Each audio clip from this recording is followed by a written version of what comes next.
All right, there it is. Okay, we're going to start our new study this morning, and it is time to flip to the Old Testament, and we generally do back and forth between the Old Testament and the New Testament. We're doing Jeremiah for the next couple of months. It's not exactly going to be verse by verse, okay? It's a pretty big book, and so I don't think it's going to take as long as Romans.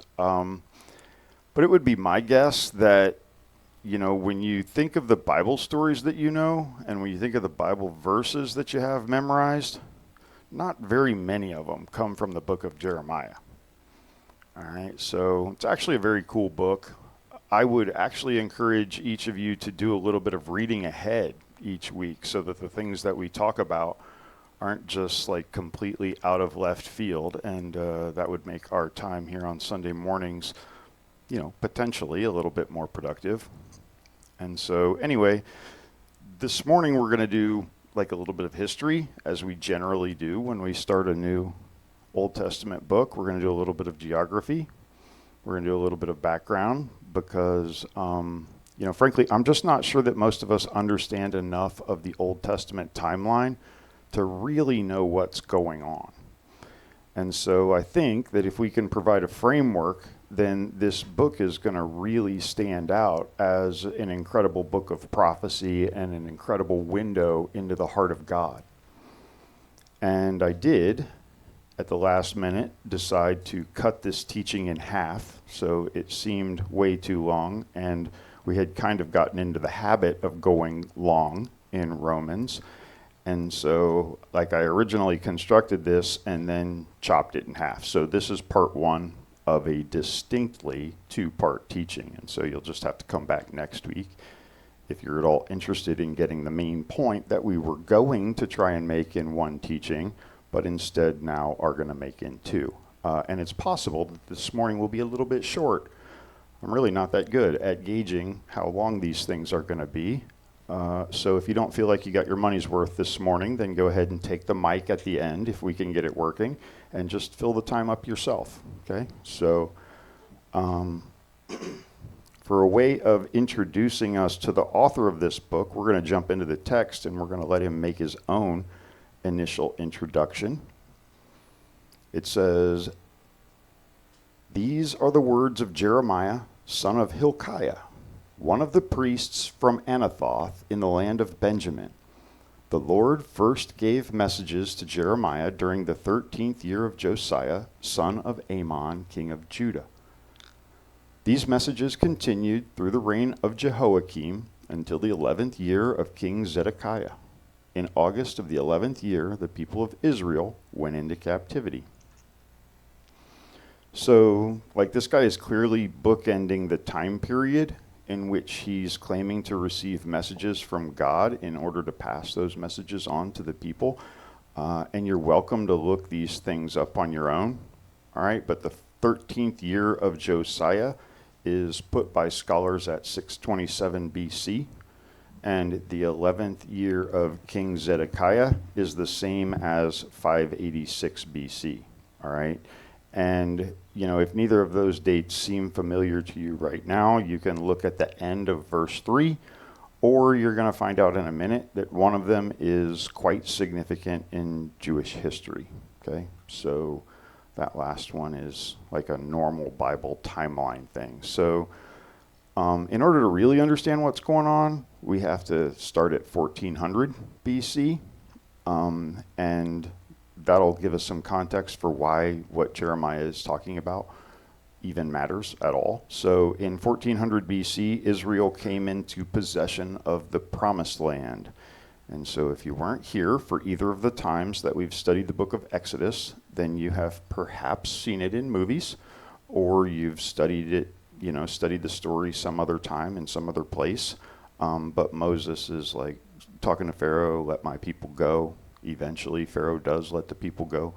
And then after 40 years trekking through the wilderness, they do actually end up in the Promised Land.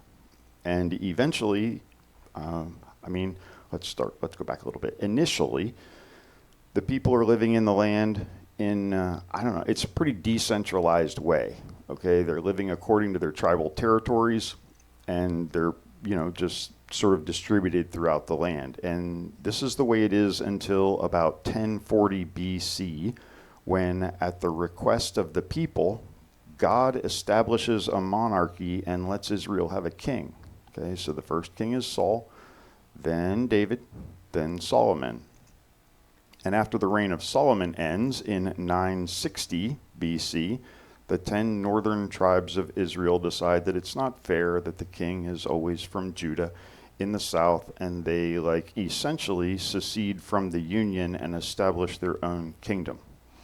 And so the northern 10 tribes keep the name Israel for their country, and the 2 tribes left in the south go by the name of Judah. It's one of the tribes that stayed there. And so the capital of the northern country is the city of Samaria, and the capital of Judah in the south is Jerusalem. And so Jeremiah and his writings are concerned almost exclusively with Judah. Okay, and the reason for that is that in about 740 BC, a world superpower begins to emerge in this part of the world. And that country is Assyria. Okay, so this is the area that's occupied today by Iraq and Syria. And so from around 740 to almost 720 BC, Assyria sort of begins to stretch its borders and become more and more imperialistic, as empires tend to do. And they start to work their way across this Fertile Crescent area and then south through what we know today as Lebanon and Jordan, and then into Israel. And so these Assyrian people were pretty warlike. Okay, they had a tendency to really annihilate the populations of the areas that they took over.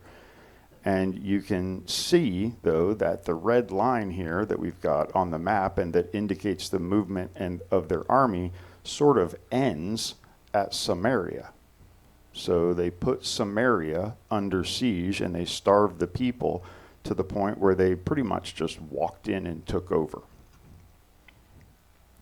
So in 722 BC, the Assyrian army pretty much crushes Samaria, and they totally liquidate the 10 northern tribes. So that's why these tribes are often referred to as the 10 lost tribes, because the Hebrews that weren't killed were caused to intermarry with the Assyrians, and most of these people lost any sense of tribal and religious identity over time. And the story pretty much ends for these people as part of the biblical narrative at this point. And so this is why, by the time of Jesus, a Samaritan was not really considered Jewish at all. And it's why the story of the Good Samaritan was such an insult to the Jewish religious people. All right, so anyway, this information is not just from the Bible. There is lots of archaeological evidence and other historical evidence that this is really how the story goes. And to give you some idea of how the Assyrians treated their captives, I have some photographs of archaeological evidence of how all this went down. This lovely picture of Assyrian impalement. This is the precursor to crucifixion, all right? This is like a 4-inch beam or pole that is inserted at the bottom of the human being, and it comes out the clavicle, and you just hang there until you die. Okay, and so the point that I'm making is that these are not very nice people. Okay, this is pretty brutal. This is a picture of the very last king of the northern kingdom of Israel, and his name is Jehu. And he's kissing the feet of Ashurbanipal, who was the king of Assyria. And basically, Jehu is giving over his kingdom to Assyria, and then Ashurbanipal pokes out Jehu's eyes so that he can never see his kingdom again. And then he locks him up until he dies. So, nice people. All right, so here's the point. All right, the next empire that comes along is Babylon. And Babylon is a pretty big deal if you're going to be studying Jeremiah. Okay, because even though Assyria had conquered almost all of the Fertile Crescent area and even Israel, they couldn't really penetrate any further south than that. And so 2 Kings chapter 17, 18, and 19 tells the story of King Hezekiah of Judah. and his resistance to the Assyrian army. And so Judah basically stopped the Assyrian army from going any further than Samaria. And so then, a few decades after that, the Babylonians sort of follow the Assyrian conquest path, and they take all of Assyria's land for their own. And in 605 BC, the famous Battle of Carchemish happens, where the Babylonians destroy an army that is the combined forces of Assyria and Egypt, and then Babylon takes complete control of the area. There are no other real military powers to compete with them. So this is not very good news for what's left of Israel, Judah. They're immediately put under siege. And in 586 BC, the Babylonians just pretty much completely destroyed Jerusalem. All right, they razed the temple, they burned the city, they pretty much execute everyone with the exception of the royal family and the royal court, and those people are taken into captivity. And so that's how the Jewish Daniel of the book of Daniel ended up in Babylon to be thrown into the lion's den later. All right, he was part of the royal court that was taken into captivity. So if you look at the dates, Judah is taken by Babylon in 586 BC, and Jeremiah was God's prophet and mouthpiece to these people from 627 until 586 BC. That's what he said in those first few verses that we already read. So it was his job to talk about this upcoming disaster. All right, and so that should give you some frame of reference for why Jeremiah is regularly referred to as the weeping prophet. He doesn't have any good news to share about what's going to happen to his generation. Okay, this is an absolutely savage time to be living in Judah. And so that kind of raises the question of why. Okay, why does all this stuff happen? And in chapter 1 of this book, Jeremiah is given part of the answer to that question in two different forms. So the first one is in verse 14 of chapter 1, where God says to him, "Out of the north evil will break forth on all the inhabitants of the land."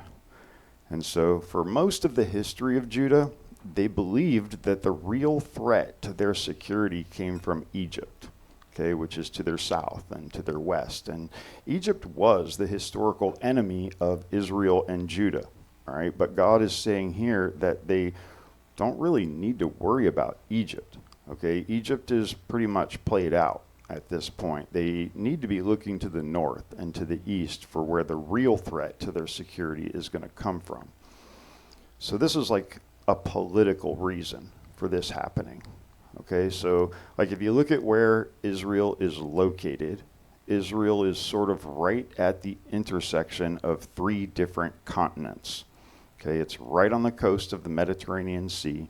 Africa, Asia, and Europe all come together at this point. So if you are some kind of empire and you would like to open up in different markets, okay, and guarantee that you have safe commerce in the region, you are extremely interested in possessing Israel. Okay, and God deliberately placed Israel right at the cross currents of the world. And so they were constantly repelling one enemy or another just because of this incredible strategic location that they have. And so part of the answer to this question of why this is happening is simply because they occupy this space that other more powerful nations want.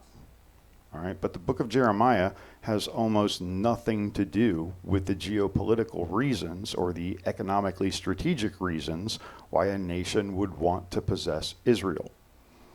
So verse 16 gives us the real reason why all of this is happening. It says, "I will pronounce judgments on them." And so he's talking about Jerusalem and the nation of Judah when he says them, because it is concerning all their wickedness. They have forsaken me and have offered sacrifices to other gods and worshipped the works of their own hands. So what Jeremiah is saying from the very beginning of the book, this is chapter 1, is that the real issue and the real threat to the security of Israel and Jerusalem is not the Babylonians. Okay, it actually has everything to do with how God's people relate to him. And so if we go back to our timeline a minute, we talked about the fact that in 1400 BC, Israel came into possession of the Promised Land. Okay, but 40 years before that, God revealed his law on Mount Sinai to these people through Moses. Okay, and you can read about these 613 laws in the last chapters of Exodus and then into Deuteronomy and then into Leviticus. Okay, it's fantastic bedtime reading. But, God gave the law to these people to essentially serve as a national constitution. Okay, it's what bound them together into a distinct people, and it's what bound them together before God. So the law's not given to them as a means of acquiring acceptance from God, but it's actually an instrument of divine protection. Okay, so from the very beginning, the idea was that if Israel was prepared in a collective sense to be faithful to the law, then God would exercise supernatural protection over this little group of people that live in this strategically valuable location against the much larger and more powerful enemies that would like to have this location. So the law was like a force field that protected the people against invaders. And if the people would just continue to have something real going on with God, which is, evidenced by following these laws, then God would keep them safe. Okay, and what was the first of the laws? It was that they worship the Lord their God with all their strength, soul, and might. The next one is that they not create graven images or idols. Okay, and that's kind of a big deal. Idolatry was the entirety of the religious frame of reference for the entire ancient world. And the idea behind idolatry is that you would, craft a little statue or maybe a big statue, and you confer upon that statue your belief that the statue contains power over nature, and then you worship and you do incantations to the idol, and you believe that the future of your crops and your land and the fertility of your animals and your family, all that kind of stuff is tied to this practice of, sacrificing or worshiping this statue that you built. So the idol comes to represent the animating spirits of nature. And it's really all just about control. Okay, it's all about doing the right kinds of things to keep the ferocious powers of nature that are personified as divinities at bay. And this kind of thing is super abhorrent to God. Okay, God does not want to be viewed as just a personification of nature. God's not a force or an energy. He's a person, and he's a personal God. And he's made us in his image, and he wants a relationship with us. So it's like the fundamental framework of what biblical faith is, and it's why it's completely different from any other faiths of the ancient world. There's no parallel at all to this when it shows up. And God would like to maintain that distinctiveness in the Jewish people. And so, God set it up so that to the extent that they would yield to the terms of the law, he would protect them. So there was a formula for this to work, right? And it was these thou shalt and thou shalt nots. They had to do things, okay? And they had to not do things. And if, as an aggregate of people, they refused, then God would let the natural course of history unfold, and Israel would be, quickly destroyed. So God was very clear about all of this, all the way back to the time of Moses. And then later, when the monarchy has been established in 1040 BC, we have the greatest king of the ancient kingdom of Israel, right? King David. And he makes Jerusalem the capital city, and he begins a dynasty where his son takes the throne. And then in 2 Samuel 7, God makes David a pretty amazing promise. All right, God promises to make David great, and he promises that David's sons would continue indefinitely, and he promises that it would be through David and one of his sons that God would establish his own rule on earth. And this is really where the idea of the Messiah really starts to take shape in the Old Testament. Okay, this idea that God would rule personally through this son of David. And so the difference between the law, where there are like conditions and consequences, and this promise is that the promise has only to do with what God is going to do. All right? This is simply a statement of what God will do. And he's not saying that, if David just keeps his nose clean, then this is what God is going to do in return. So it's actually just the opposite. God knew that David would later become a murderer and an adulterer. And he promises this to David anyway, this eternal kingdom that he's talking about, and that a son of David's would live forever on his throne.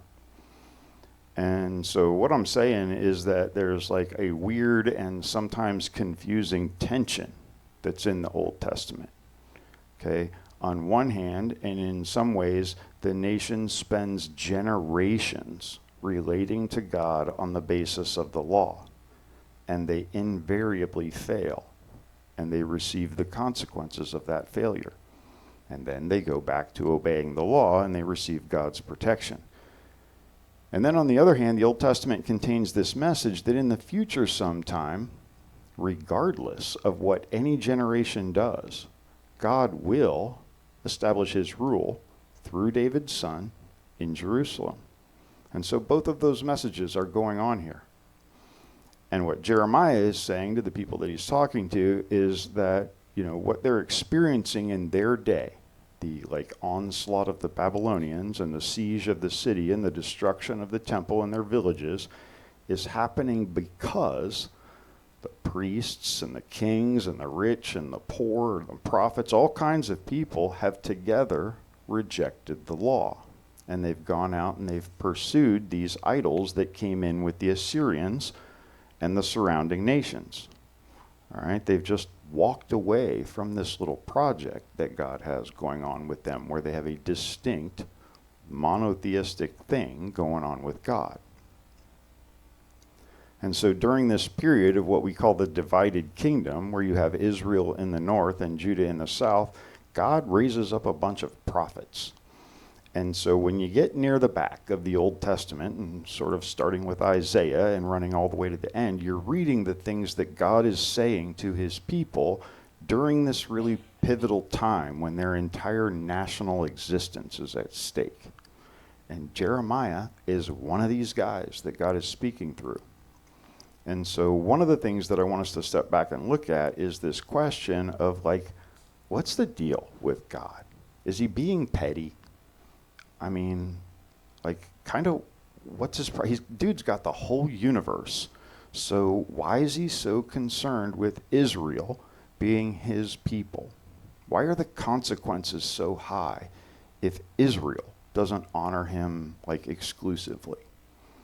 And I actually think that people get that sort of read on God sometimes from reading the Old Testament, and people have sort of a distorted sense about what God is about from what they see in the pages of the Old Testament. But I think that this view is born from a relative ignorance about what really is at stake culturally and personally for people that are immersed in a culture that is defined in terms of idolatry. And so, check this out. These are things that define the culture that God is trying to insulate his people from. And so you can fail in a lot of ways in the Bible and in your walk with God, but you can't fail like this without significant consequences, okay? So this is a picture of Molech. Molech is the primary competition that God has in this region at the time. And many of the Israelites came to worship Molech. And he seems like he might be an all right guy, right? He's just sitting on his chair with his arms out. But we have descriptions of Molech, both in the Bible and outside the Bible, that paint a little bit different picture, all right? So Molech is usually, there's other things besides Molech, but Molech is usually a stone statue that has like bronze laid over it. And at the base of his feet there, where the little indentation is, a super hot fire is built, okay? And the fire's stoked to like white hot. So the bronze arms that stick forward just glow with how hot they are. And the way that you worship this god is that you dedicate your son or your daughter to Molech by laying them in the arms of the statue. All right, and in the thousands, people would offer up their own children in the belief that this statue that they had built would give them the rain that they require for the crops and fertility for their animals if, they served the statue as radically as possible. And so they literally gave up their own humanity, and they're willing to give over their own children to this. And God is just not cool with this kind of thing. Okay? This is not cussing in church or some other stupid cultural taboo. Okay? This is a statement about what it is that you live for and what these people were about, and it's evil. Okay? And God's not okay with it. And so this kind of like religion is debasing and fear-driven, and you can never practice this kind of thing and have faithfulness to God. Okay, so I had another image here, but I erased it at the last minute. It was a photo of a stone relief that depicted temple prostitution at the time. I decided that it was a little graphic for your sensitive little eyes. I think probably most of us are familiar with a later form of temple prostitution, like in the days of Paul, where it was many times a volunteer position. All right, so people made their way in life sometimes by becoming temple prostitutes, and it just isn't that different from the kind of prostitution that we're familiar with today. Somewhat voluntary, and everyone involved sort of survives the interaction, but that was not the case in the days of Molech and the divided king of Israel. So in those times, temple prostitution involved underage boys and girls who were not there by choice, and many times the interaction ended with the death of the prostitute as an altar sacrifice to God. All right, so I'm not making this stuff up, right? Like, go to National Geographic's website and look for their story on the ancient city of Ashkelon. Okay, so for sources outside the Bible for this sort of thing, that's a pretty decent one. Ashkelon is a city in this area that we're talking about at the time that we're talking about. And at this archaeological site, they've uncovered piles and piles of the remains of young boys and girls whose lives were dedicated in this way that we're talking about. Okay? And sometimes I think that we get the idea that because a thing is like pre-modern or ancient, it's sort of like back to nature and somehow gentle and pure. Okay, but we really need to understand that this is the most dehumanizing and barbaric culture that you could possibly imagine. Okay, these people's lives were utterly ruled by fear, and they were willing to do anything to the service of like prostituting their lives to these deities. And God cannot abide this. Okay? God can and does forgive all kinds of things. And he'll forgive people who are into this too. But God is never going to make peace with this kind of thing. Okay? There's no future for Israel with God as long as this is part of their ruling paradigm. Okay? So God gave Judah like 100 years of time to look at what happened to Israel. for exactly these same reasons and turn and see things God's way and stay under his protection, and they didn't do it. Okay, they stayed on this path. And Jeremiah is there to let them know that time is up. Okay, no more. It's too late. Babylon's coming. Most of the people that Jeremiah is talking to are going to die. And they're going to die because of the events that Jeremiah is there to tell them are coming. Your whole family is going to die, and it was a preventable crisis. They chased after this kind of thing that we're talking about instead of humbling themselves before a God that loves them. So, one of the things that we're going to be looking at is that Jeremiah is a pretty amazing study in contrasts. All right, and I'm going to put 3 of them up here real quick because we're going to come back to these regularly in this study. And so, on one hand, this book paints the picture of the unfaithful heart of God's people. Okay, this is the unfaithful heart of idolatry that we were just describing, and all of the debasing and dehumanizing things that come with it. Okay, the unfaithful heart of humanity. 44 of the oracles in the prophecies of Jeremiah expose what real evil is. Okay, so this is one of the greatest sketches ever of the darkness that really lurks in the human heart. Okay, and so the second thing that we're going to see a lot of is this looming destruction of Jerusalem. Okay, it's going to happen. There is warning after warning through this 41-year period until, boom, 586 actually happens.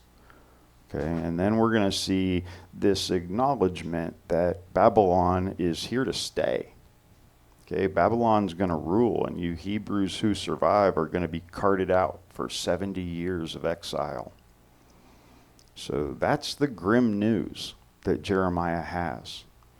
And it's sometimes hard to read this book because, chapter after chapter, it just keeps getting worse and worse. It's all bad news. Okay, but because of all this bad news, the contrasts are all that more sharp and all that more powerful. Okay, the unfaithful heart of humanity is met with the heart of God. The intimate, personal God reveals his heart to Jeremiah, and in the book of Jeremiah, like in no other book in the Old Testament. Okay, it's super powerful. God reveals himself as Israel's lover. Okay, and as Israel's father. And there's all this language about the fondness that God has for his people. Okay, they've got their fists in the air and they're saying no to God, and he just continues to pursue them because he loves them. And even in their unfaithfulness, he provides for them. So when they go after other gods or other husbands, God continues to care for them. He is the father that refuses to give up on his disobedient son. So he continues to pursue Judah, even in their disobedience. And the theme of the contrast between the heart of man and the heart of God is all over this book. Okay, it comes to a crescendo in chapter 31 when God just says that the heart of Judah is just completely beyond repair. And what God is going to do about that is give Judah a new heart. Okay, and then God is going to relate to his people heart to heart and person to person. God is going to write his intent on this new heart, not in stone. And then God and his people are going to have something real and living between them. All right, it's really powerful stuff. And so, yes, destruction is looming for this nation, but Jeremiah says in chapter 16 and again in 23 that there is a future exodus coming for God's people. Okay, and it's just as real and it's just as powerful as when God released the Hebrew slaves that were in captivity in Egypt. God is going to do the same thing for those who are in captivity in Babylon. He's going to bring the people back, and he's going to remember that promise that he made to David, and he's going to establish the throne of the kingdom of his kingdom in Jerusalem forever. And it's not just for the sake of Jerusalem, but for the sake of all the nations of the world. God will establish his righteous rule for all nations. 92 times in the prophecies of Jeremiah, the nations emerge. Jeremiah is not just called to be a prophet to the nation of Judah, but to the nations of the world. Because God loves the nations, right? Like all people. And he's using Israel strategically as an instrument to effect his purpose of establishing relationship in all human lives. Okay, so that's God's view. That's God's plan for all of humanity. And so generally when a nation is under fire from another nation or at war with another nation, the enemy that they have is sort of vilified. Okay, they're somehow like subhuman. All right, my grandfather fought in Italy in World War II, and he wouldn't eat spaghetti to his dying day. All right, men who fought the Japanese will not get in a Honda. All right, there is like an irrational hate that exists once men have fought for their lives. And most of us have been insulated from that some.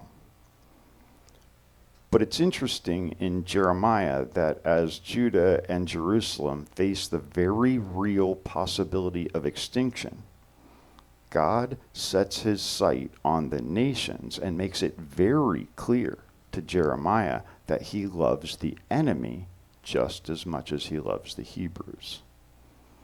Okay, God's interest in the nation of Israel is that they can be an instrument of blessing to Babylon and to the other nations. This is a crazy, powerful thing to consider. All right, so that's it. That's the first step in introducing the book of Jeremiah. Next week, we'll take the next steps in understanding the concepts of this book, and then we'll kind of be off and running. But that's it for this morning.